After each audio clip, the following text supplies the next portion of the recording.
बिस्मिल्लाहिर्रहमानिर्रहीम, अस्सलाम वालेकुम। वेलकम टू उठा दे game T20 world cup special. Super 8 के सुपर टाकरे जारी हैं और कल हमने एक रिमार्केबल इनिंग देखी वेस्ट इंडीज़ की जानिब से, जब वेस्ट इंडीज़ ने जिम्बाब्वे को 107 रन्स की लीड से हरा दिया और अब तक का T20 वर्ल्ड कप का highest total, second highest total भी स्कोर कर लिया। और इसके साथ साथ जिम्बाब्वे के बैटिंग ऑर्डर ने एक बार फिर से अपनी प्लेसमेंट मार्क कर दी पूरी दुनिया के आगे। इस बार में बात करने के लिए मेरे साथ मेरे को होस्ट चौधरी इरफान ज़हीर मौजूद हैं। और इरफान, आपने कल की इनिंग देखी जिम्बाब्वे की, डेफिनेटली एक मेमोरेबल इनिंग है, अब तक की वर्ल्ड कप की इनिंग्स में से एक है। देखिए, जिम्बाब्वे तो समहाउ उस तरह नहीं कर सका जिस तरह हम एक्सपेक्ट कर रहे थे और लगता था कि शायद क्लोज कॉन्टेस्ट होगा।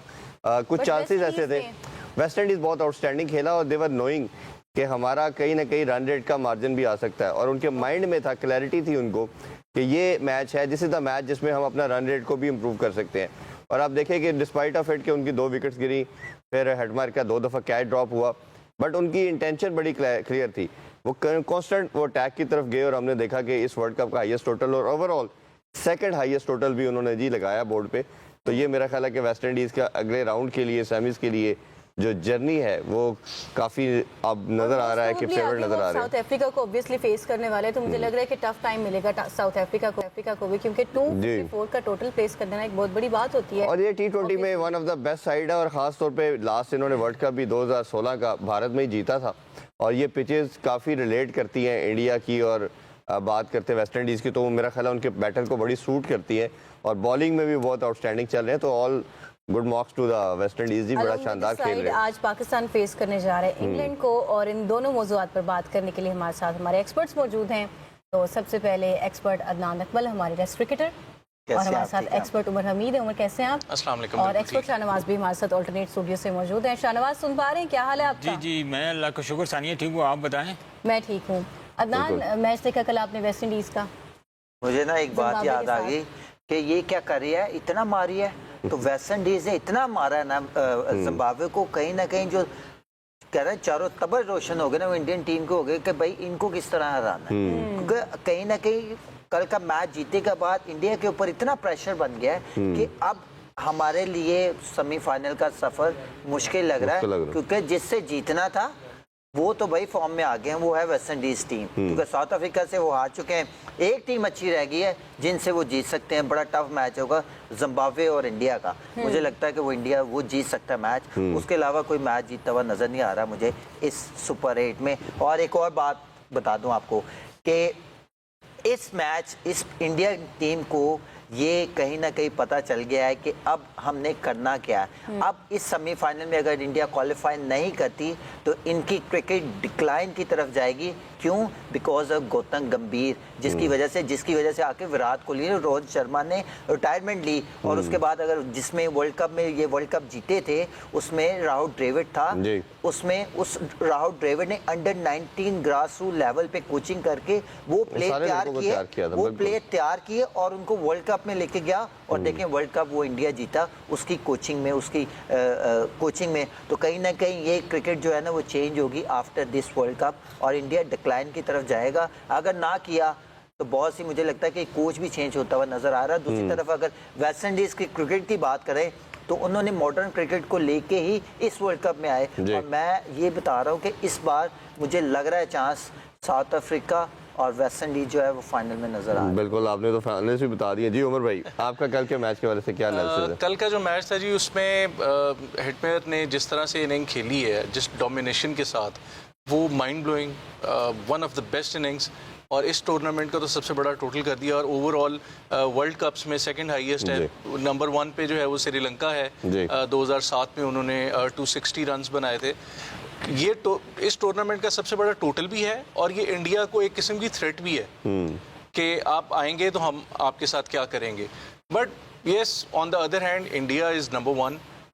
वो भी इस चीज को देख रहे होंगे, प्रेशर तो उन पे भी आएगा। इस वर्ल्ड कप में नहीं लग रही मुझे, आप नंबर 1 कह तो रहे हैं। नहीं, ओवरऑल तो देखिए ना, ऑन पेपर ऑन रिकॉर्ड तो they are on the number 1 side. पर प्लेयर वो नहीं है, देखिए वो प्लेयर्स का डिफरेंट जरूर है, लेकिन मुझे ये लग रहा है कहीं ना कहीं कि जो गौतम गंभीर का पॉलिटिकल इन्फ्लुएंस है और जो उसकी पॉलिटिक्स की वजह से शायद टीम में कुछ थोड़ी पॉलिटिक्स नजर आ रही है। वो तो अब हमने कल से एक और वायरल डिबेट हो रही है ना वीडियो कि डिस्कस किया था। मुस्लिम प्लेयर्स के ऊपर भी जो नहीं खिला रहा वो उसके ऊपर भी बहुत इंडिया में एक डिबेट बीजेपी होना की तरफ से चाहिए। है ना जी, तो वो पॉलिटिकल थोड़ा सा हो गया। और दूसरी तरफ अगर आप स्वराज देखें का आज का है सरफराज अहमद जो उनका और इरफान खान जो है उसको नहीं खिलाया जा लाइकिंग रहा और है टेस्ट में। डिसलाइकिंग कहीं ना कहीं हमें अब इंडियन टीम में भी नजर आ रही है। एक तो ये मुस्लिम और गैर मुस्लिम का भी होगा, मुझे लगता है 9 मई के बट वो ये बाद देखे ना कि जो एक बाद वीडियो ना वायरल हुआ कुलदीप यादव और स्काई का, उसमें भी कहीं ना कहीं लग रहा है कि वो उनका आपस में कोई आर्गुमेंट हुआ है जिसके उमर बाद भाई वो अभी टीम में शकील है, शामिल मैं ज्वाइन हुआ। कर लिया, पहले जरा शकील से बात कर ले क्योंकि उधर का हाल जानना सबसे जरूरी है। ज्यादा जरूरी मौसम है का जानना बहुत जरूरी है जी। शकील क्या अपडेट है जी, पहले तो बताइए वेदर क्लियर है, मैच होगा कि नहीं, बाकी डिटेल भी फिर आपसे पूछते हैं। वेदर के हवाले से तो बड़ी अच्छी खबरें हैं क्योंकि आज कैंडी में कल की तरह बड़ी शदीद धूप निकली हुई है। फालिकले स्टेडियम के आसपास कहीं बादल आ जाते हैं लेकिन बादल इतने खतरे वाले नहीं हैं कि जो खतरे की घंटी बजा सकें। यहाँ पर अभी मौसम बिल्कुल साफ है, धूप निकली हुई है। पीछे पहाड़ों के ऊपर कहीं ना कहीं से बादल जरूर आ जाते हैं लेकिन आके वो निकल जाते हैं। तो इसीलिए वेदर के हवाले से फिलहाल फैंस को जो है वो परेशानी की ज़रूरत नहीं है। अलबत्ता यहाँ पे मौसम आपको पता है श्रीलंका में कुछ कह नहीं सकते, लेकिन राइट नाउ जो प्रिडिक्शन की गई है तकरीबन 28 डिग्री का टेम्परेचर है इस वक्त फालिकले में जहाँ पर मैं मौजूद हूँ। और शाम के औकात में चूंकि मैच भी आज शाम को खेला जाना है तब तो टेम्परेचर थोड़ा सा कम हो जाएगा, लेकिन इस वक्त मौसम बिल्कुल साफ है और मैच के लिए तमाम तर तैयारियां भी इवन मुकम्मल हैं। और अभी मैं देख रहा था क्यूरेटर जो है वो पिच को देख रहे हैं कि उसके ऊपर बाउंस कितनी है, तो बाउंस आज पिच के ऊपर अच्छी खासी लग रही है। वो जब बॉल फेंकते हैं गेंद को नीचे फेंकते हैं पिच के ऊपर तो अच्छी खासी बाउंस आ रही है। और इस बाउंस को मद्देनजर रखते हुए हम ये कह सकते हैं कि आज पाकिस्तान की टीम में एक तब्दीली मुमकिन है और एक फास्ट बॉलर्स का इजाफा किया जा सकता है क्योंकि कल भी शाहीन अफरीदी यहाँ पर बड़े अच्छे रिदम के अंदर बॉलिंग करते हुए हमें नजर आए। साथ साथ बैटिंग की भी उन्होंने प्रैक्टिस की है, जबकि सलमान मिर्जा भी उनके साथ प्रैक्टिस करते हमें नजर आए थे। तो आज अगर एक फास्ट बॉलर्स का इजाफा किया जाता है तो फिर ये मेरा ख्याल है कि कोई नई चीज़ नहीं है। लेकिन शकील हमने देखा कि प्रीवियस मैच के अंदर शकील आपने देखा इंग्लैंड और श्रीलंका का जो मैच था स्पिनर की डोमिनेंस नजर आई और दोनों तरफ से 7 और 6 विकेट्स 8 हमें नजर आया कि वो स्पिनर ले रहे हैं। तो ये देखते हुए क्या सेम पिच पे है या डिफरेंट पिच पे मैच हो रहा है? लेकिन हाँ पिच डिफरेंट है। तो जिस पिच के ऊपर खेला गया था उसके साथ वाली पिच के भी बिल्कुल दूसरी तरफ जो पिच है उसके ऊपर आज मैच खेला जा रहा है। और ये वाली पिच के ऊपर एक मैच हो चुका हुआ लेकिन इतनी ज्यादा यूज नहीं हुई और सरफेस जो है उसके ऊपर घास बिल्कुल नजर नहीं आ रही है। इवन जो इंग्लैंड और श्रीलंका का पिच था उसके ऊपर इवन अभी भी हल्की फुल्की घास नजर आ रही है, जबकि आज जिसके ऊपर खेला जा रहा है वो बिल्कुल फ्लैट नजर आ रही है और साइडों के ऊपर हल्का सा घास जरूर है लेकिन उसके अंदर बाउंस नजर आ रहा है और काफी ज्यादा खुश्क भी। इवन अभी तकरीबन कोई 10 से 15 मिनट पहले उनसे कवर हटाया गया है। जो पिच था उसके ऊपर जो कवर होते हैं पूरी रात से कवर रखा हुआ था तो वो अभी हटाया गया है क्योंकि सुबह से काफी ज्यादा धूप पड़ रही है। और इवन कल जो यहाँ पर आउटफील्ड गीली थी, थोड़ा सा कीचड़ साइडों के ऊपर नजर आ रहा था, वो भी बिल्कुल खत्म हो चुका हुआ है। तो इसीलिए पेसर्स आज थोड़े से यूजफुल हो सकते हैं। लेकिन देखिए हतमी जो फाइनल 11 है उसका फैसला तो यहाँ पर आके किया जाएगा क्योंकि मेरी जो जहाँ तक बात हुई है अभी तक मैनेजमेंट में भी और आगे पीछे वो कह रहे थे कि मुशावरत जरूर हुई है। 2 से 3 ऑप्शन इस वक्त ज़ेरे गौर हैं, क्या या इब्रार अहमद को शामिल किया जाए या नहीं, और साथ में जो शाहीन अफरीदी है या उनके साथ जो नसीम शादी है वो भी अच्छे रिदम में नजर आए थे। बैटिंग ऑर्डर को लेकर भी कोई चेंजेस एक्सपेक्टेड हैं आज प्लेइंग 11 में? देखिए डेफिनेटली अगर आपने पेसर का इजाफा करना है तो आपको बैटिंग में एक तो कम करना पड़ेगा। बाबर आजम के हवाले से मैं सोशल मीडिया के ऊपर देख रहा था लेकिन अभी तक टीम मैनेजमेंट ने उसके हवाले से कोई फाइनल फैसला नहीं किया क्योंकि जो जिस तरह की कंडीशन लग रही है अगर बैटिंग के लिए साझगार हुई तो आप बाबर को इस सिचुएशन में ड्रॉप नहीं कर सकते। फहीम अशरफ भी आपके पास मौजूद हैं पेसर्स में, या तो अगर आपने शाहीन को खिलाना है तो फिर शाहीन के लिए आपने एक स्पिनर्स को कम करना पड़ेगा या फिर आपको फहीम अशरफ के ऊपर जो है वो थोड़ा सा कंप्रोमाइज करना पड़ेगा और उनको प्लेइंग 11 से निकालना पड़ेगा। लेकिन शकील प्रेस कॉन्फ्रेंस के अंदर हमारे कोच ने कहा था कि कैंडी के अंदर पाली किले के अंदर हम नसीम शाह की ऑप्शन को गौर करेंगे कि उसमें बॉल कैरी भी करता है। तो नसीम शाह के हवाले से क्या अपडेट, आपको लग रहा है कि नसीम शाह को खिलाया जा सकता है? देखिए नसीम को मुझे इसीलिए नहीं खिलाया जा सकता क्योंकि कल उन्होंने बॉलिंग जरूर की थी लेकिन बॉलिंग में आपने देखा कि 2-3 घंटे का सेशन होता है, उसमें जो पेसर्स होते हैं उनसे अच्छी खासी बॉलिंग करवाई जाती है। तो मुझे नसीम की उतनी बॉलिंग नजर नहीं आई जितनी बाकी सलमान मिर्जा कर रहे थे, शाहीन कर रहे थे, नवाज, शादाब और उस्मान तारे करते हुए नजर आए थे। तो उतनी ज्यादा बॉलिंग नहीं की थी तो इसीलिए मैं उसको अज्यूम करते हुए कह सकते हैं कि नसीम शाह के ऊपर इस वक्त इतना एनर्जी सेव कर रहे होंगे ना जितना बाकी आज के मैच के ऊपर किया। चले शहनवाज से भी शामिल करते हैं। शहनवाज से पूछते हैं, शहनवाज जैसा शकील बता रहे हैं कि ये चेंजिंग एक्सपेक्टेड है, आपका क्या कहना है इस मैच को देख? देखिए इरफान साहब आज टॉस बड़ा मैटर करेगा और जाहिर है किसी भी कंडीशन में जब आप खेल रहे होते हैं तो फिर मैच भी आपका बड़ा हो। इंग्लैंड के खिलाफ हमारी जो रिकॉर्ड है वो कोई इतना अच्छा भी नहीं है, स्पेशली वर्ल्ड कप को लेके। हाँ, तीनों दफा आ रहे हैं हम, कोई तो मैच नहीं जीत पाए उसको हम। भी जेहन में रखते हुए तो हमारा रिकॉर्ड तो इतना अच्छा नहीं है, लेकिन हमें एक पूरी प्लानिंग के साथ जाना पड़ेगा। अगर टॉस जीते हैं और शकील ने उस चीज़ को कंफर्म किया कि वहाँ बारिश के अभी तक इम्कानात नहीं है, तो मेरा ख्याल है कि टॉस जो है वो बड़ा मैटर करेगा। और पाकिस्तान अगर टॉस जीता है तो पाकिस्तान एक अच्छी पोजीशन में आ सकता है टॉस जीतते साथ ही, अगर पाकिस्तान पहले बैटिंग का फैसला कर ले। क्योंकि श्रीलंका की जो कंडीशंस हैं, जो वेन्यूज़ हैं, जैसे जैसे उस विकेट के ऊपर, पिच के ऊपर जाहिर है स्पाइक्स भी यूज़ होंगे, जिस तरह रफ होगी, तो आपका स्ट्रेंथ एक्चुअली है क्या? आपकी स्ट्रेंथ है स्पिन बॉलिंग, तो जाहिर है फिर उनको हेल्प मिलेगी। रही फास्ट बॉलिंग की बात, आप फ़हीम अशरफ और सलमान मिर्ज़ा के साथ आपको जाना चाहिए। ये जो कोच साहब ने बात की थी नसीम शाह वाली, आई डोंट थिंक कि इसमें कोई हकीकत होगी। नसीम शाह को आप किसकी जगह खिलाएंगे? आप इतनी बड़ा मैच खेल रहे हैं, इतनी बड़ी टीम के अगेंस्ट खेल रहे हैं, तो इसका मतलब है कि अगर आप एक बॉलर एक्स्ट्रा डाल रहे हैं तो आपको कहीं ना कहीं कट लगाना पड़ेगा स्पिनर्स के ऊपर, या आपको एक जो बैटर है उसको कम करना पड़ेगा, जो कि मौजूदा शाहनवाज कितने स्पिनर खिलाने हैं? 6 स्पिनर हमने खिलाए इंडिया के खिलाफ, बारी नहीं आती, एक दो ओवर करवाते हैं। दो फास्ट बॉलर है ना आपके पास। आप देखिए फ़हीम अशरफ को आप फास्ट बॉलर कह रहे हैं। Faheem Ashraf as a fast bowler खेलना चाहिए, और as a fast bowler batsman है भाई, वो बैट्समैन बॉलर नहीं है। हाँ जी, ये तो जेल में कैसा फास्ट बॉलर है जो 10 मैचेस में से एक मैच में बॉलिंग कराता है? ये तो हमारी गलती है, हमारी कमजोरी है ना कि हमारे कप्तान को जो है अच्छे तरीके से खेलना चाहिए। आप सलमान मिर्जा को खिलाएं, साथ फ़हीम अशरफ को यूटिलाइज करें, आप अपनी जो बैटिंग स्ट्रेंथ है उसको लंबा करें। लेकिन एक चीज़ है कि हमारे जो कोच साहब हैं उनके ज़हन से ये चीज़ ऑलराउंडर वाला जो एलिमेंट है ना, ये किसी तरीके से जो है ना ये गायब होना चाहिए कि यार कोई ऑलराउंडर नहीं है, या स्पेशलिस्ट बैटर्स हैं या स्पेशलिस्ट जो हैं वो बॉलर्स हैं। देखिए इन सारी चीज़ों को इतने बड़े मैच में आपको जहन में रख के, और अगर आप अपनी बात पूरी करने के लिए कि यार भाई मैंने वो बात कर दी थी प्रेस कॉन्फ्रेंस में कि नसीम शाह को खिलाना है, वो टीम का जो कम्बिनेशन है सारा ख़राब करके हम नसीम शाह को डाल लेंगे क्योंकि मेरे मुंह से बात निकल गई थी, तो इस तरह फिर चीज़ें मुश्किल हो जाती हैं। और इतने बड़े मैच में आप एक छोटी सी जो सिलेक्शन है या एक छोटी सी जो गलती है, मिस्टेक है, वो आप अफोर्ड नहीं कर सकते, क्योंकि डू और डाई वाली सिचुएशन है। एक पॉइंट हमारा है, और इसी तरह आपको देखें कि वो भी एफर्ट करेंगे। और इंग्लैंड का रिकॉर्ड, जैसे मैंने इरफान साहब आपको बताया कि इंग्लैंड के खिलाफ हमारा वर्ल्ड कप स्पेशली रिकॉर्ड अच्छा नहीं है। बिल्कुल। देखिए अब मैं ये बात कर रहा हूँ कि पहले तो ये आपको देखना पड़ेगा कि टीम कॉम्बिनेशन क्या बनाना है। अगर इब्रार की और उस्मान तारिक की हम बात करें तो उनसे बेटर चॉइस जो है ना शादाब है, शादाब तो खेलेगा। इन दोनों में डिसाइड करना चाहिए कि उस्मान से कह रहे हैं रान भाई के शादाब बेहतर चॉइस हो सकते हैं। देखें अगर दोनों की, अगर देखें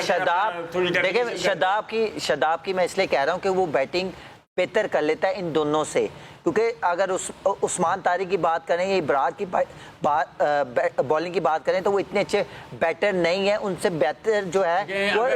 मेरी बात सुने अदनान भाई कि अगर आप शादाब को नहीं भी खिलाते तो आप उनको रेस्ट भी करवा देते हैं, तो एक बैट्समैन को आप नहीं, आप बैट्समैन देखें दोनों नंबर 1 चॉइस है ना कोच की, वो तो नंबर 1 चॉइस है। मैं दोनों का कर रहा हूँ कि ये दोनों जो बैटर्स हैं उस तरह नहीं बैटिंग कर सकते, उस्मान तारिक और इब्रार। आपने देख भी लिया उनकी बैटिंग करते हुए, तो जो शादाब वो बेहतर चॉइस ये तो खेलेगा। आप दोनों में से डिसाइड कर सकते हैं कि उस्मान को खिलाना है कि आपने इब्रार के साथ जाना है। अगर दूसरी 3 ऑलराउंडर में से एक काम क्यों नहीं किया जा सकता? अगर मुझे तो ऐसे लग रहा है कि शायद बाबर को बिठा के उसको इब्रार को ना खिला ले। ये है कि दुनिया में कोई 3-4 ऑलराउंडर नहीं खेलता। ये मैं बता रहा हूँ आपको, बाबर की जगह पे इब्रार को खिला सकते हैं क्योंकि साहबजादा नहीं हो सकता। मैं आपको ये बता रहा हूँ, ये हो भी सकता है। मैं ये हो सकता है आपको मैं बता रहा हूँ। करो इन्हें तो कुछ भी हो सकता है, तुसी मैं गल ना करो प्लीज। देखें उस्मान, देखें दोनों की मैं बात करूं, देखें टीम कॉम्बिनेशन है कि आपका Sahibzada Farhan opener, Saim Ayub, one down जो है वो कप्तान है हमारा। सैम को रेस्ट दे दें बल्कि नहीं, सैम को आई डोंट थिंक सो आपका नंबर 1 T20 देखें सैम को आई डोंट थिंक सो कि रेस्ट देंगे। कहीं ना कहीं अगर मुझे ऐसा लग रहा है, अगर आईसीसी रैंकिंग के नीचे आ गया सैम तो फिर वो बाहर हो सकता है इरफान साहब, क्यों नहीं हो सकता? आएगा वो नंबर 1 प्लेयर भी जो है वो अगर आपकी टीम की रिक्वायरमेंट के हिसाब से वो नहीं है, या वो टीम भाई बैटिंग में नहीं करके दे रहा तो बॉलिंग में वो मुझे ऐसा लग रहा है कि मुझे पता नहीं क्यों ऐसा लग रहा है कि बाबर को बिठा के इब्रार को खिला सकते हैं, क्योंकि नंबर 4 पे ना वो आ सकता है जो फखर जमान। तो मुझे ऐसा भी लग रहा है। आप ये ना ही लगाएं क्योंकि आपकी लगने वाली चीजें हो रही हैं, इसलिए बेहतर है कि हम वो सोचें जो देखें पहले तो मैं आप चलें आप ये तो होगी ना टीम कॉम्बिनेशन की बात। अब टॉस पे आ जाते हैं कि टॉस क्यों पाकिस्तान को जीत के पहले बैटिंग करनी चाहिए, क्योंकि सुपर 8 के जितने भी मुकाबले हुए ना वो इंडिया, साउथ अफ्रीका को, इंग्लैंड, श्रीलंका को और उसके बाद वेस्ट इंडीज और जिम्बाब्वे का मैच हो, इन्होंने टॉस जीत के पहले बैटिंग की है और बैटिंग जो है ना वो सूट करती है सुपर 8 में। और जो सेकंड टाइम चेस करने आया है, देखें सेकंड टाइम जो चेस करने आया वो स्ट्रगल किया है, वो इंडिया की टीम हो, जिम्बाब्वे की हो या जो है श्रीलंका की हो, तो सुपर 8 में आपको टॉस जीत के पहले जो है वो बैटिंग करनी चाहिए और इस तरह का टोटल कर देना चाहिए कि दूसरी टीम प्रेशर में आए। और अगर दूसरी तरफ बात करें, पाकिस्तान ने इस ग्राउंड में 2 मैच खेला है, वो दोनों जीता है, और इंग्लैंड 3 मैच खेला है, वो तीनों जीता है, 4 मैच खेला है। तो खैर आप दोनों का अगर पाकिस्तान और इंग्लैंड का करें तो इंग्लैंड ने बेटर क्रिकेट खेली है पाकिस्तान से, तो ये भी देखना पड़ेगा। बड़ी टीम को अगर आपने अगर जैसे इंग्लैंड ने पहले खेलते हुए अगर आप पहले खेलते हैं, टॉस जीत के पहले बैटिंग करते हैं, तो फिर इंग्लैंड को प्रेशर में ला सकते हैं। अगर आप चेस करने गए तो बहुत मुश्किल होगा पाकिस्तान भाई। आपको क्या लगता है ये टॉस का डिसीजन, और हमने वैसे इंग्लैंड को भी हराया नहीं वर्ल्ड कप में, देखिए ये भी पाकिस्तान को हॉन्ट करेगी। हमने तो इंडिया को भी बड़े सालों बाद हराया था 2021 में आई गेस, और उसके बाद से फिर नहीं हराया। फिर उसके बाद क्रेडिट तो शायद आप भी ले रहा था। हाँ जी बिल्कुल वही सर, इस बार तो क्रेडिट जो है ना वो साउथ अफ्रीका के पास है। तो वो कहने की बात यह है कि लेकिन बहरहाल जो ऑन द डे अच्छा खेलेगा वो मैच विन करेगा। अभी तक की जो सिचुएशन है मुझे लग रहा है पाकिस्तान थोड़ा मजबूत साइड पे है, क्योंकि देखें ना आप पीछे आप मैच विन करके आए हैं, लास्ट जो है अच्छे मार्जिन से जीत के आए हैं। न्यूजीलैंड के खिलाफ ठीक है मैच जो है वो आपका ड्रॉ हो गया उसकी वजह से, बारिश की वजह से, लेकिन कहीं ना कहीं मेंटल स्टेट जो है वो बेहतर है। इंग्लैंड की भी बहुत बेहतर होगी, क्योंकि पर उमर भाई देखिए आप एक चीज से इंग्लैंड को जो एज है ना जी मेरे ख्याल में जो ज्यादा एज उनको हासिल है, एक तो ये कि वो रिसेंटली उन्होंने इस ग्राउंड में मैचेस खेले हैं 4 और वो चारों उन्होंने विन किए हुए हैं। एक तो ये उनको ग्राउंड के बिहेवियर का पता है, पिच के बिहेवियर का पता है, और वो दोनों पिचेस पे खेले हुए हैं माइंड। लेकिन उसके बाद डिफरेंट थी सर देखे ना, उसके बाद जोफ्रा आर्चर जो है सर वो 150 की स्पीड से उसने बॉलिंग की है लास्ट मैच में। हमारे पाकिस्तानी जो हैं वो इतनी तेज बॉल खेलने के बाद ही नहीं रहे। ठीक है, तो वो तो बॉल मतलब वो खेलने के बच्चे के बाद राशिद की बात करते हैं तो राशिद का जो रिकॉर्ड ट्रैक है वो हमारे खिलाफ तो वो ऐसे है जैसे वसीम और वकार कभी हुआ करते थे किसी के लिए, या अब्दुल कादिर हुआ करते थे, या मुश्ताक हुआ करते थे। वो जो एक बॉलर का बैटर्स के ऊपर कल मैं किसी को सुन रहा था, कहता है होता था ना, जोफ्रा आर्चर को आराम से खेलने, आदिल रशीद को आराम से खेलने पाकिस्तान के बहुत चांस है। मैं 8 ओवर तो निकल गए। नहीं सर, उनके जो स्पिनर दूसरा है वो जो लेफ्टी है वो भी बड़ी अच्छी बॉलिंग कर रहा है, उसने लास्ट मैच में बड़ा अच्छा परफॉर्म किया। तो बात ये है कि एज कहीं ना कहीं दोनों को किसी ना किसी जगह पे है। मेंटल स्टेट दोनों की मुझे अच्छी लग रही है, क्योंकि इंग्लैंड भी जो है लास्ट मैच श्रीलंका के खिलाफ बड़ा जबरदस्त। शकील अगर हमारे साथ है, शकील से पूछते हैं, शकील ये टॉस का जो हम बात कर रहे हैं कितनी इंपॉर्टेंस रखता है, और इसके वाले से कोई अपडेट आपके पास है कि पाकिस्तान टीम मैनेजमेंट ने क्या सोचा है? देखिए टॉस डेफिनेटली हमेशा की मैटर करता है, और स्पेशली श्रीलंका के अंदर तो टॉस इसलिए ज़्यादा मैटर करता है कि वेदर की जो कंडीशन है वो चेंज होती रहती है। जैसे मैंने अभी कहा ना कि यहाँ पर बिल्कुल तेज धूप निकली हुई है। अभी जब मैं बाहर आ रहा हूँ ये तकरीबन 5 से 10 मिनट ही हुए होंगे, अब हर तरफ मुझे बादल नजर आ रहे हैं, तो यहाँ पर मौसम जो है वो हर वक्त पलटा अभी आपने कहा था धूप है, अब आप फिर कह रहे हैं बादल नजर आ रहे हैं, शाम तक बारिश में तब्दील ना हो जाए। अच्छा, हमारा कोच भी शकील ऐसा है ना कि जब बारिश नहीं थी तो पहले उसने चेस की तरफ चला गया, तो जब बारिश हो रही तो उसने बैटिंग का फैसला करवाया। कप्तान भी मेरा ख्याल है उसका पार्ट है, तो ये भी मेरा ख्याल है कहीं ना कहीं फैसला इस पर बेस करेगा कि बारिश हो रही है या नहीं हो रही। बिल्कुल ऐसी है, लेकिन वो वाले बादल नहीं है। मैं सिर्फ ये कह रहा हूँ कि बादल आ जरूर गया, लेकिन वो वाले बादल नहीं जो कि बारिश बरसाने वाले होते हैं। ये अच्छे वाले बारिश जो गरजते हैं वो बरसते नहीं, जो बरसते हैं वो गरजते नहीं। अब देखते हैं क्या वाले बादल नहीं है, तो इसीलिए ज्यादा परेशानी की। लेकिन हाँ आप सही कह रहे हैं कि टॉस की जाहिर सी बात है यहाँ पर काफी ज्यादा मैटर करेगा, और इस हवाले से कल भी यहाँ पर थोड़ी सी मीटिंग हुई थी, और रात को भी यहाँ पर जब यहाँ से वापस गई थी पाकिस्तान टीम, तो ट्रेनिंग सेशन के बाद टीम मैनेजमेंट ने वहाँ पर मुशावरत हुई थी।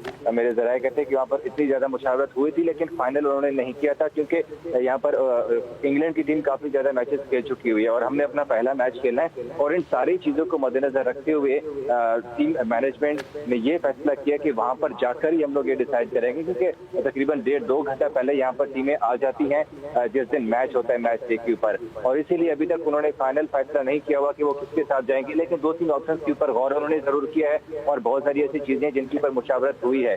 हम टॉस का फैसला यहाँ पर कंडीशन को देख के किया जाएगा, क्योंकि कल की कंडीशन यहाँ पर कदरे मुख्तलिफ थी और आज की जो कंडीशन है उसमें भी काफी ज्यादा फर्क नजर आ रहा है।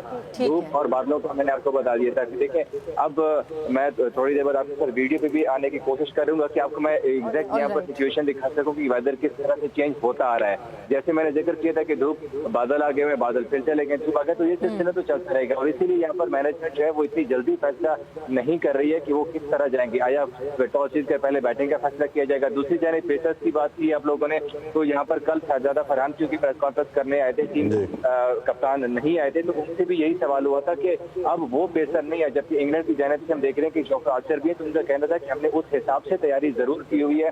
शाहीन अफरीदी भी है और पाकिस्तान में भी हमारे पास ऐसे पेसर्स हैं जो कि 145 प्लस बॉलिंग करते हैं, तो हमने अपनी जो तैयारी की है तो उस हिसाब से। ठीक है, ऑलराइट शकील, हम कोशिश करेंगे कि आपसे लाइव वेदर अपडेट भी लें। जब आप लाइव हमें ज्वाइन करेंगे तो हम देख लेंगे कि धूप है या बादल है या क्या सूरत हाल है।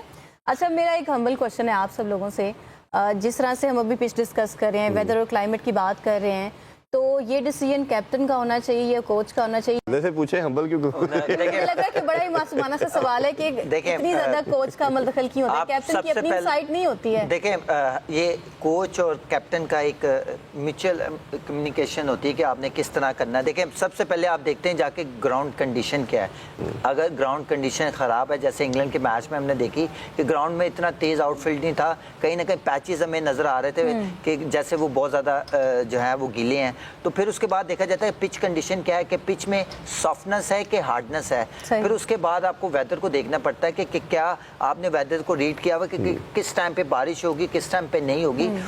उसी को देखते हुए, उसी को मद्देनजर देखते हुए ना आप फैसला करते हैं कि आपने टॉस जीत के पहले बॉलिंग करनी है कि बैटिंग करनी है। फिर आपने देखना है, फिर उसके बाद देखना है कि आपने टीम कॉम्बिनेशन क्या खिलाना है, फिर आप फैसला करते हो कि आप बॉलिंग करनी है कि बैटिंग करनी है। तो लास्ट चीज है कि हमने बॉलिंग करनी है बैटिंग करनी है, उससे पहले हमारा एक पूरा एक कहते हैं ना कि एक स्टेप बाय स्टेप आपको देखनी पड़ती है। आपको बिहेवियर भी आप देखते हैं कि ओवरऑल कैसे चल रहा है। अगर 2 दिन से बारिश जैसे होता है कि 2 दिन अगर बारिश होती रही है, कवर पिच रहती है, तो वो जो हार्डनेस होती है वो सॉफ्ट हो जाती है, पिच उसकी मट्टी सॉफ्ट हो जाती है, जहाँ पे फास्ट बॉलर को हेल्प मिलती है। अगर 2 बजे मैच है, अगर 12 बजे आप कवर उठा देते हैं तो धूप लगने के बाद उस पिच के ऊपर हार्डनेस आ जाती है, जिसमें आप फैसला कर सकते हो कि पहले बैटिंग करनी है। तो ये बड़ा देखना पड़ेगा, टीम मैनेजमेंट रोल के ऊपर भी डिपेंड करता है कि रोल क्या चल रहा है, रोल फिर आपने रोल कितना किया, वो ज्यादा हैवी रोल किया है तो फिर ज्यादा हार्डनेस होती है। फिर उसके बाद आपने लाइट रोल करते हैं या हार्ड रोल करते हैं, अगर नीचे से जो सरफेस है वो सॉफ्ट है, ऊपर से हार्ड लग रहा है, तो आप जब हैवी रोल करते हैं तो नीचे से मॉइस्चर ऊपर आता है, जिसकी वजह से पिच थोड़ा सॉफ्ट हो जाता है। उस तरह बहुत ब्रिंगिंग दिस मच क्लैरिटी। इसके बाद मैंने थोड़ी सी रीडिंग और असेसमेंट की भी बात करनी है, अपनी नॉलेज में इजाफा करना है। हम एक ब्रेक लेते हैं, हमारे साथ रहिए। बैक टू उठा दे game T20 world cup special, और आज पाकिस्तान का इंग्लैंड के साथ मैच होने जा रहा है। अदनान, अभी ब्रेक में मैं देख रही थी रिव्यूज़ जिस तरह से हमारे प्रीवियस क्रिकेटर्स दे रहे होते हैं या तज्जियाकार दे रहे होते हैं, तो इवन मॉर्गन है, उन्होंने कहा है कि पाकिस्तान के जो स्पिनर्स हैं ना वो आज इंग्लैंड के लिए सीरियस थ्रेट हैं। तो आप अग्री करेंगे इस बात से कि अगर टफ टाइम मिलेगा इंग्लैंड को तो हमारे स्पिनर्स की वजह से ही मिलेगा? देखें, अगर इंग्लैंड की बैटिंग की बात करें तो मिडिल ऑर्डर में कोई ऐसा बैटर नहीं है कि जो आके परफॉर्म कर रहा है किसी भी स्पिनर के अगेंस्ट, वो बटलर हो या एरिक ब्रूक हो, तो कोई भी ऐसा बैटर नहीं है जो स्पिनर्स को आके अच्छा खेल रहा है मिडिल ऑर्डर में। ठीक है, ओपन में सॉल्ट जो है वो रन्स कर रहा है, कहीं ना कहीं इंग्लैंड जो है वो एक ऐसा टोटल कर लेता है, कहीं ना कहीं बचत हो जाती है। अगर मिडिल ऑर्डर, अब तो सबसे बड़ा क्वेश्चन मार्क है कि बटलर की फॉर्म नहीं है और पाकिस्तान के अगेंस्ट वो खेलने आ रहा है, कहीं उसकी फॉर्म ही ना वापस आ जाए, तो ये भी देखना पड़ेगा। अच्छा, वैसे हमारे क्रेडिट में काफी सारे मैं ये इसलिए बात कर रहा हूँ क्योंकि वो फॉर्म में नहीं है और पाकिस्तान के अगेंस्ट मैच आ गया तो कहीं फॉर्म में ना आ जाए। अगर वो फॉर्म में आ गया तो पाकिस्तान के लिए बहुत एक चीज अगर हम कंपैरिजन में देखें, अगर हमारे पास ल्यूक वुड है, उनके बड़े-बड़े प्लेयर्स हैं। अच्छा, अगर कंपैरिजन में हम देखते हैं ना तो इंग्लैंड के पास मैच विनर बहुत ज्यादा है। उनका कोई भी batsman on the given day match winner, अगर हम अपनी बैटिंग देखते तो सिर्फ आपको साहबजादा फरहान नजर आ रहे हैं। साहबजादा फरहान और आर्चर का मैच ही मुझे लग रहा है आज होना है, वो एक है। उनके पास देखा जाए तो 6-7 मैच विनर है, मतलब सॉल्ट है, ब्रुक है, इसी तरह बटलर है, ये गिवन डे इवन जिल बेन विल टिकट जैक की मैं जो बात कर रही थी है, जब वो आपके मैच जिता रहा है, आप उनके बॉलर्स भी जो बेहतर है है। मैच विनर्स हैं। तो बॉलिंग में चले फिर हम कह सकते हैं कि आदिल रशीद एक बड़ा थ्रेट है पाकिस्तान के लिए, बट बैटिंग के अंदर तो बहुत अगर ज्यादा बॉलिंग की बात करें ना, दोनों के बैलेंस की बात करें, दोनों के पास ऐसे बॉलर स्पिनर हैं कि वो किसी बैटिंग को भी डोमिनेट कर सकते हैं। क्वेश्चन मार्क ये कि हमारे पास कोई ऐसा बैटर है जो मिडल में आके लंबी इनिंग्स खेलेगा या मिडल ऑर्डर में अच्छा परफॉर्म करेगा। उनके पास ज़्यादा मैच विनर प्लेयर हैं जो नहीं चल रहे और वो पाकिस्तान के अगेंस्ट खेलने आ रहे हैं। कहीं ना कहीं उनकी फॉर्म अगर वापस आ गई ऑन डे जो पाकिस्तान के अगेंस्ट खेलने आ रहे हैं, तो फिर बड़ी प्रॉब्लम हो जाएगी पाकिस्तान क्रिकेट टीम को या बॉलर्स को। तो आपको देखना पड़ना है कि आपको कॉम्बिनेशन क्या खिलाना पड़ेगा। आपने उनके बैलेंस के हिसाब से अपनी टीम सेलेक्ट करनी है या उनके जो बैटर्स हैं उनके अगेंस्ट अपनी बॉलिंग ऐसी खिलानी पड़ेगी कि हम डोमिनेट करें। है ना, इयन मॉर्गन का जो स्टेटमेंट है उसकी बेसिक रीजन जो है ना वो पिच भी है और पिच और ग्राउंड जिस तरह से बिहेव कर रही है पिछले 4-5 मैचेस से, उसके बाद स्पिनर्स को जो है ना वो हेल्प मिलेगी और Pakistani spinners obviously top notch हैं और बड़ा अच्छा परफॉर्म भी करते हुए आ रहे हैं। शाहनवाज से भी पूछते हैं जी, शाहनवाज आप अग्री करते हैं इस बात से कि स्पिनर्स आज सीरियस थ्रेट बन जाएंगे इंग्लैंड के लिए आज के मैच में? देखिए, किसी भी जो भी चाहे ओवरसीज टीम है, चाहे वो इंग्लैंड हो, चाहे वो न्यूजीलैंड ऑस्ट्रेलिया हो, हमेशा इनके लिए स्पिनर्स ने प्रॉब्लम्स जो है ना वो क्रिएट किए हैं। मुश्किल होता है इनको स्पिनर्स खेलना और स्पेशली इस सब कॉन्टिनेंट में एशियन कंडीशंस के ऊपर स्पिनर्स को खेलना बहुत चैलेंजिंग होता है, स्पेशली जो इंग्लैंड है चाहे वो ऑस्ट्रेलिया है, जैसे मैंने जिक्र किया। तो हमारी तो एक्चुअली अब देखिए सानिया, हमारी तो स्ट्रेंथ रही स्पिनर गए। अब हमने मतलब एक वक्त होता था जब हमारी स्ट्रेंथ होती थी कि डब्ल्यूज आते थे, वसीम वकार आते थे, शुएब अख्तर था, इतना बड़ा नाम, हमारी फास्ट बॉलिंग हमारी आइडेंटिटी होती थी। लेकिन आज देखिए बड़े बेहतरीन उस वक्त स्पिनर भी होते थे, सकलैन मुश्ताक थे और बड़े सईद अजमल थे, बड़े नाम थे। लेकिन अब अगर बात करें तो हमारी तो जो स्ट्रेंथ है वो रही स्पिनर गए हैं कि यार हमारे स्पिनर्स कौन से अच्छे हैं। हमने बैट्समैनों के ऊपर हमारा एतमाद ख़त्म हो चुका है।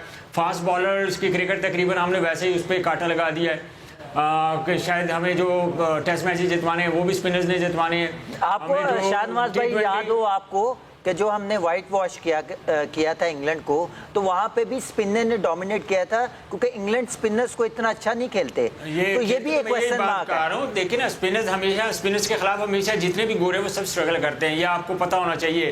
अच्छा, उसके बाद अब देखिए हमारे पास फास्ट बॉलर क्या एक खेलेगा या 2 फास्ट बॉलर मैक्सिमम खेलेंगे। एक फास्ट बॉलर खेलेगा, एक जो है ना ऑलराउंडर खेलेगा, फास्ट बॉलर खेलेगा। बाकी आप डिपेंड करेंगे सबसे ज्यादा आपने स्पिनर्स के ऊपर स्पिनर पे डिपेंड करेंगे। शकील से जरा वेदर पूछ ले। शकील, हमें तो काले बादल नजर आ रहे थे बैकग्राउंड में, आप बताएं कि आप इस टाइम पे किस तरह से वेदर को असेस कर रहे हैं?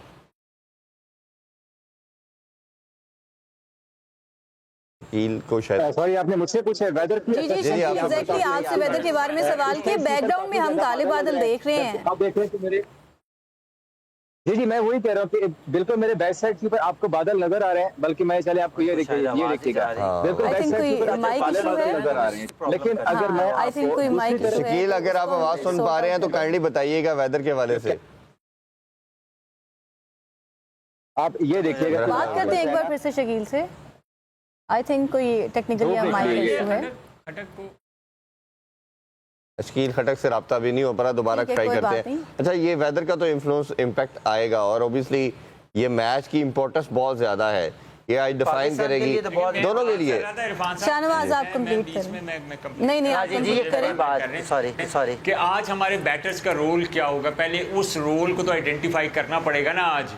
कि अगर हम टॉस जीते हैं पहले बैटिंग करते हैं तो हमारे बैटर्स का एटीट्यूड, वे ऑफ प्ले क्या होगा कि हमने किस तरीके से खेलना है, हम किस प्लान के साथ ग्राउंड में उतरेंगे। अब श्रीलंका इंग्लैंड के खिलाफ जब आप खेल रहे होंगे तो पावर प्ले के जो सबसे आपके 6 ओवर है ये सबसे इंपॉर्टेंट जो है ना वो काउंट किए जाएंगे, क्योंकि पावर प्ले के ओवर से ही मैच बनना है और मैच जो है वो बिगड़ना है। अब अगर पावर प्ले के ओवर में अगर 2-3 अगर आप आउट हो जाते हैं खुदा न खास्ता पाकिस्तान के, तो फिर हमारे लिए बैटिंग तो ऑलरेडी स्ट्रगल कर रही है ना, बैटिंग स्ट्रगल कर रही है। लेकिन अब देखना ये है कि किस प्लान के साथ हमने ग्राउंड में जाना है और फिर हमने बॉलर्स को कम से कम इतना को टारगेट तो देना है ना कि जिससे वो उनको पता लगे कि यार एक ओवर में हमने 6 या 7 रन का या 8 रन का टारगेट है तो यहाँ हमने उनको डिफेंड करना है। तो बॉलर्स के माइंड में भी तो ये चीज होनी चाहिए। चल एक दफा फिर दोबारा शकील की तरफ बढ़ते हैं। शकील साहब बताइएगा जरा क्या अपडेट है वेदर के हवाले से। जी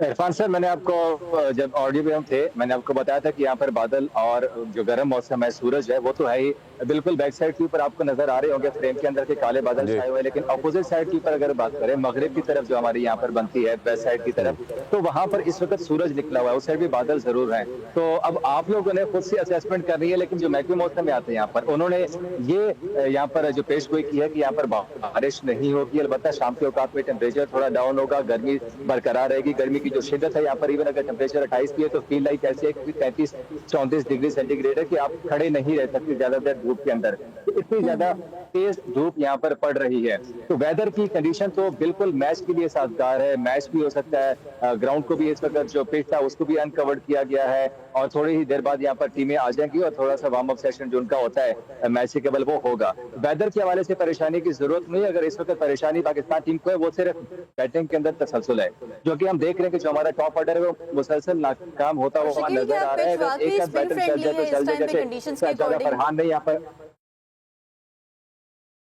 सॉरी पिन फ्रेंडली पिच है आज कंडीशंस के अकॉर्डिंग, ये सवाल था मेरा। हाँ देखिए बिल्कुल ऐसी है, स्पिन भी हो सकता है, जबकि फास्ट बॉलर्स के लिए इस पिच पे आप सिर्फ ये नहीं कह सकते कि सिर्फ स्पिनर्स को यहाँ पर बहुत कुछ मिलेगा, जबकि पेसर्स को भी उतना ही यहाँ पर इस पिच के अंदर बहुत कुछ रखा गया, क्योंकि पेस है और जो भी टीम यहाँ पर पेस से फायदा उठाएगी वो यहाँ पर ज्यादा जो है ना उनको एज हासिल होगा। क्योंकि जिन यहाँ पर अगर हम इंग्लैंड की बात करें तो वहाँ पर जोफ्रा आर्चर उनकी तरफ से ऐसे हो सकते हैं जो कि आपको पता है कि बाउंसी ट्रैक के ऊपर काफी ज्यादा लीथल वो साबित हो सकते हैं, जबकि इसी तरह से पाकिस्तान से सलमान मिर्जा है वो उनको गेंद के ऊपर कंट्रोल काफी ज्यादा अच्छा हासिल है, जिस तरह से वो इन स्विंग आउट स्विंग दोनों से बैट्समैन को परेशान करते हैं, तो वो एक खूबी उनके अंदर ये भी है। अब देख रहे हैं कि अगर सलमान मिर्जा के साथ शाइना अच्छा ये बताइए, इंडिया में हम देख रहे हैं कि स्प्रे का यूज किया जा रहा है, केमिकल स्प्रे ड्यू के लिए। श्रीलंका में वैसे ड्यू इस वेदर में होती नहीं है, बट कोई ऐसा लगता है आपको कोई थोड़ा बहुत लेट नाइट ड्यू के चांसेस होते हैं? देखिए इरफान, यहाँ पर हमें तकरीबन 2-3 दिन हो चुके हैं सिर्फ यहाँ पर कैंडी में आए हुए पाले किले के अंदर, लेकिन यहाँ पर हमें रात के औकात में ड्यू बिल्कुल नजर नहीं है। आप सही कह रहे हैं कि श्रीलंका में ड्यू काफी कम होता है क्योंकि हवा चलती रहती है और जब हवा चलती रहती है तो ड्यू इतना ज्यादा इम्पैक्टफुल नहीं होता, तो इसीलिए यहाँ पर भी हमने रात को, मैं यहाँ से थोड़ा सा लेट गया था स्टेडियम से क्योंकि इंग्लैंड की टीम का ऑप्शन ट्रेनिंग सेशन था, तो वहाँ भी हमें कोई ऐसा ड्यू नजर नहीं आया। शकील भाई मेरा सवाल है आपसे कि ग्राउंड के अंदर जो है वो जो कवर है वो रिमूव कर दिए हैं कि पिच के ऊपर उसी तरह ही है, ये जरा आप प्लीज बता देंगे मुझे।